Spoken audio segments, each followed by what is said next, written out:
नमस्कार. शेतकरी जगाचा पोशिंदा आहे, नवे नवे शेतकरी राजा आहे असं म्हणता म्हणता शेतकऱ्याची अवस्था केव्हा भिकाऱ्यासारखी झाली हे स्वतः शेतकऱ्यालाही कळलं नाही आणि राजा फक्त नावालाच राहिला. खऱ्या अर्थाने जे राजे आज आमदार खासदार किंवा शासन राज्यकर्ते यांना सोन्याचे दिवस आले आणि शेतकरी मात्र जमिनी विकायला मजबूर झाला. याला कारणीभूत स्वतः शेतकरी जरी असला, शेतकऱ्याला प्रॉब्लेम हा झालाय की आपल्याला ॲव्हरेज पाहिजे, आपल्याला खूप माल पाहिजे, पिकअप भरून माल पाहिजे. ह्या चक्रामध्ये तो फसला आणि स्वतःची किंमत स्वतः कमी करून घेतली. म्हणजे 12 वाजता जो मालाला भाव असतो तो 6 वाजता अर्ध्यापेक्षा कमी होतो. कारण जनतेने तुमची नस ओळखली का तुमचा पिकअप भर माल आहे, तुम्ही विकू शकत नाही आणि तुमचा राहिलेला अर्धा माल आम्ही अर्ध्या भावात घेऊ, अशी एक टेंडन्सी तरी किरकोळ मार्केटला झाली. आता विषय घेण्याचं कारण असं आहे की 3 घटना एवढ्या 8 दिवसात भयानक घडल्या. 1-2 सप्टेंबरला नारायणगावला गणेश गणोरे नावाच्या व्यापाऱ्याने शेतकऱ्याला मारहाण केली, शिवागाळ केली, आयमायावरून शिव्या दिल्या. तो विषय मार्केट कमिटीने शेतकऱ्याला तुला रोज यायचंय बाबा ह्या नावाखाली मिटवला. व्यापाऱ्याने माफी मागून तो विषय मिटला. पिंपळगावला 2 घटना झाल्या. 1 सप्टेंबरला मयूर ऋषिकेश आणि विक्की गोचरे नावाचे वडगाव पंगू चांदवडचे 3 शेतकरी टमाटे घेऊन आले. त्यांना फार त्रास झाला या गाळ्यावरून. त्या गाळ्यावरून पुन्हा मार्केटमध्ये या हॅरेसमेंटमध्ये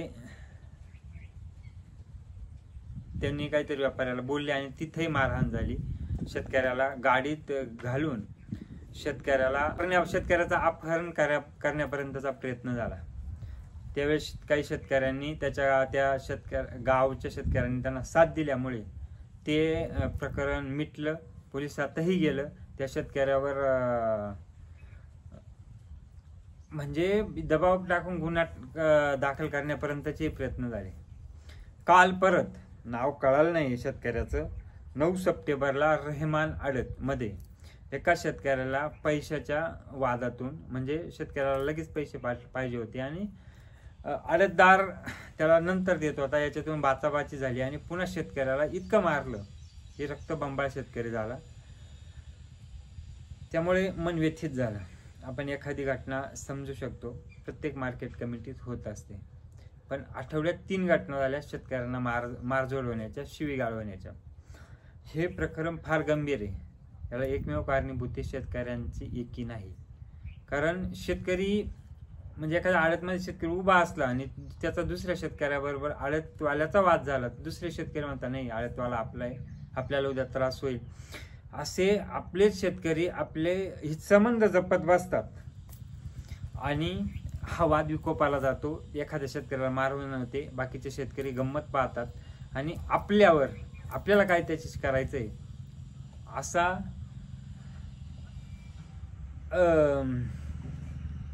विषय घेऊन दुर्लक्ष करतात आणि स्वतःचंही नुकसान करतात आणि एकंदर व्यापारी किंवा आडते किंवा मार्केट कमिटी ती शेतकरी वर्गावर हवी होण्यामध्ये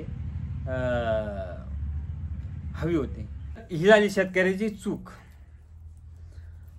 पण ठीक आहे, आपला माल सारखा आहे म्हणून आपण ह्या लोकांवर विसंबू नये आणि त्याचाच गैरफायदा आडत व्यापारी मार्केट कमिटी घेत असते. पहिली गोष्ट अशी होते की पिंपळगाव मार्केटमध्ये एक फार चुकीची पद्धत आहे आणि एकमेव पिंपळगाव मार्केट कमिटी अशी आहे की तिथे भाव वेगळा होतो आणि माल खाली होताना वेगळा भाव लावला जातो. ही अशी एकंदर पद्धत शक्यतो इतर मार्केटमध्ये नाही आणि कदाचित अपवादात्मक परिस्थितीत अशी घटना घडतही असेल. पण पिंपळगावमध्ये प्रत्येक प्रत्येक गाळ्यावर हीच परिस्थिती आहे. तुम्ही जाळीत सोनं टाकून नेलं तरी ते 16 कॅरेट आहे आणि आम्हाला चालणार नाही, भाव कमी करता, असं त्यांचं वाक्य असतं. आणि ज्याला खायची अक्कल नाही ज्याला टमाटे म्हणजे काय माहीत नाही, तेही भाड्याने ठेवलेले आडत्यांचे व्यक्ती आम्हाला हा माल चालणार नाही अशी री ओढत बसतात. त्यामुळे शेतकरी त्या 5-10 जणांच्या आवाजाला गांगरून शेवटी 10-20 रुपये 5-50 रुपये कमी करण्यात तयार होतो, प्रवृत्त होतो. कारण वेळ झालेली असते आणि मार्केटला पुन्हा जाऊन माल विकायची वेळ संपून गेलेली असते. तर म्हणजे मला स्वतःला अनुभव आला. माझा माल नव्हता, आम्ही एका गाड्यावर गेलो आणि त्या गाड्यावरच्या लोकांनी मला न ओळखल्यामुळे पहिल्यांदा त्यांनी आम्हाला अशी आरेरावी करण्याचा प्रयत्न केला. पण ओळख केल्यानंतर त्यांनी शेतकऱ्याला जी होती ती पट्टी लावून दिली. 285ची पट्टी होती, आधी 211 म्हणत होते, नंतर 280चीच पट्टी लावून देऊन तो विषय संपवला. तर मला समजा एवढा त्रास देऊ शकत होते ते, तेव्हा म्हणजे मी किती बोललो असेल, माझा माल नव्हता तरी ते 6 लोक माझ्यावर चालून आले, म्हणजे बोलत होते जास्त. तर विचार करा, 30 शेतकरी जो लांबून येतो, 5-50 किलोमीटरवरून येतो, दुसऱ्या तालुक्यातून येतो, त्याला किती त्रास देत असतील. तर नेमकं प्रशासन आहे ते शेतकऱ्याच्या बाजूने की व्यापाऱ्याच्या बाजूने हे कळालं पाहिजे. कारण जर विषय पिंपळगाव मार्केट कमिटीचा घेतला तर त्याचे जे चेअरमन आहे दिलीपराव बनकर, जे आमदार आहे, पण त्यांना प्रत्येक शेतकरी निफाड तालुक्यातला किंवा आसपासचा काका म्हणतो. आणि आमच्याकडे काका चुलत्याला म्हणतात आणि चुलता बापाच्या ठिकाणी असतो.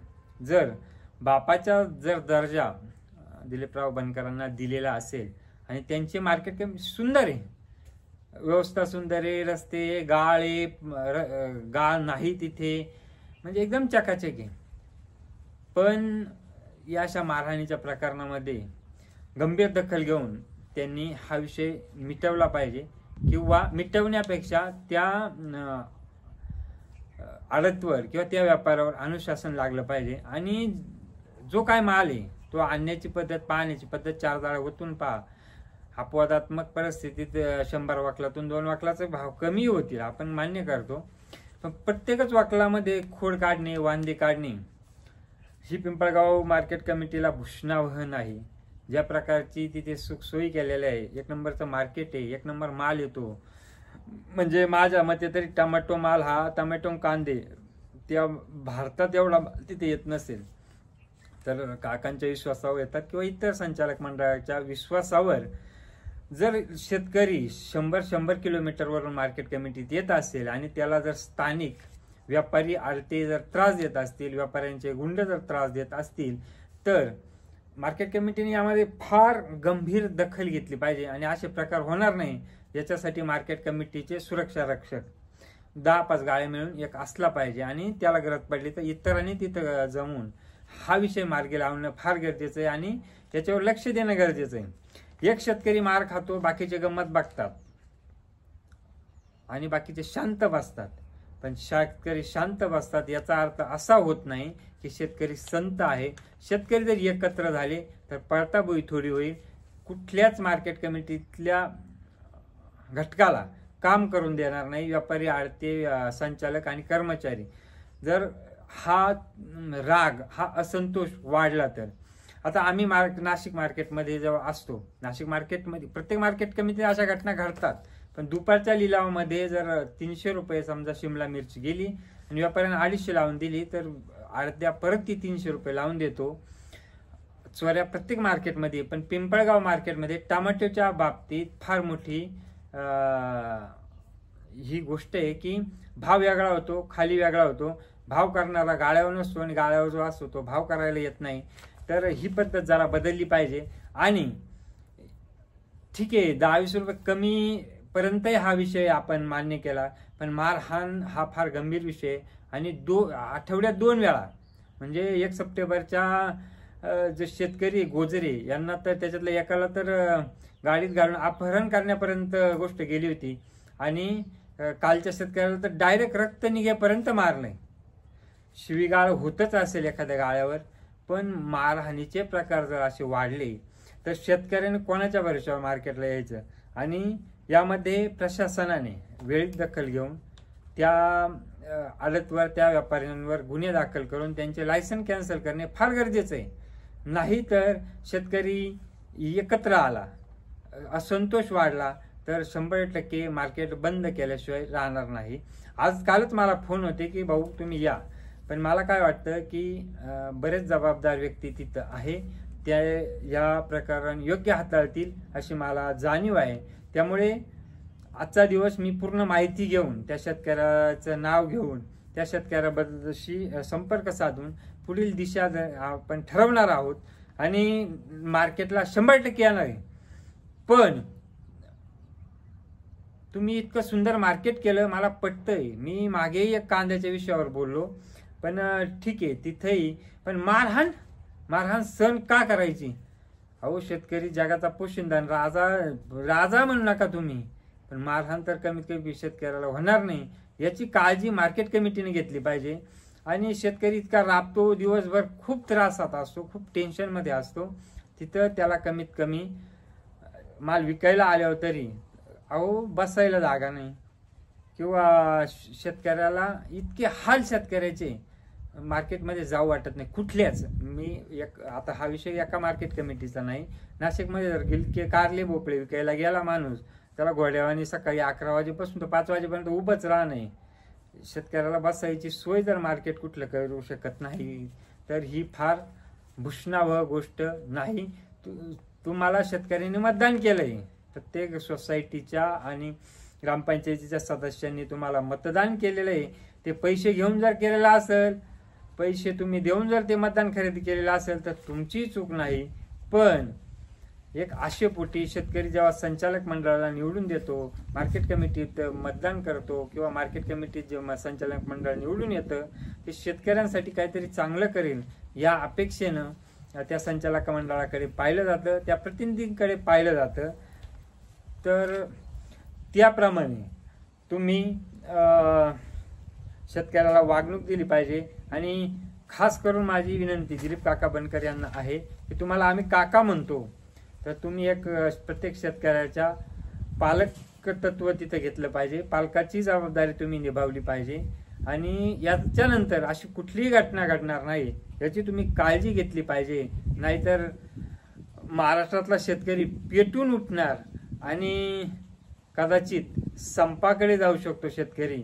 कारण प्रत्येक गोष्टीत शेतकऱ्याची पिळवणूक होते, म्हणजे बियाण्यापासून खाता औषधापासून, तर शेवटी जिथं पैसे मिळण्याची अपेक्षा आहे त्या मार्केट कमिटीतही जर शेतकऱ्याची पिळवणूक होणार असेल तर 100% शेतकरी पुढील काही महिन्यांमध्ये संपावर जाण्याच्या तयारीत असेल. आणि ते कुणालाही परवडणार नसेल, शासनालाही. कमीत कमी शासनाने ह्या व्हिडिओची दखल घेऊन योग्य ती कारवाई करावी अशी मी शासनाला विनंती करतो. थांबतो. शेतकरी बांधवांनी जास्तीत जास्त आम्हाला सपोर्ट करा, कारण ही वेळ आज पिंपळगावमध्ये आहे, उद्या पूर्ण महाराष्ट्रभर व्यापाऱ्यांची ही मुजोरी वाढायला वेळ लागणार नाही. आणि त्याला आपण वेळीच जर थांबवलं नाही तर आपलं सगळ्यात मोठं नुकसान असेल. आणि आपली किंमत जर वाढवायची असेल तर एकीचं बळ फार मोठं आहे. एकी करा. तुम्ही एकटे बोलू शकत नसाल तर दोघे बोला, दोघे नसेल तर 5 जण बोला, 10 जण बोला, आमच्यासारख्यांना बोलवा. 100% बदल घडल्याशिवाय राहणार नाही. कॅश पेमेंट मिळालं पाहिजे. कॅश पेमेंट जर मिळालं तर विषय संपून जातो वादाचा सर्व. आणि लवकरच आपण या विषयावर पिंपळगावमध्ये भेटूया. धन्यवाद.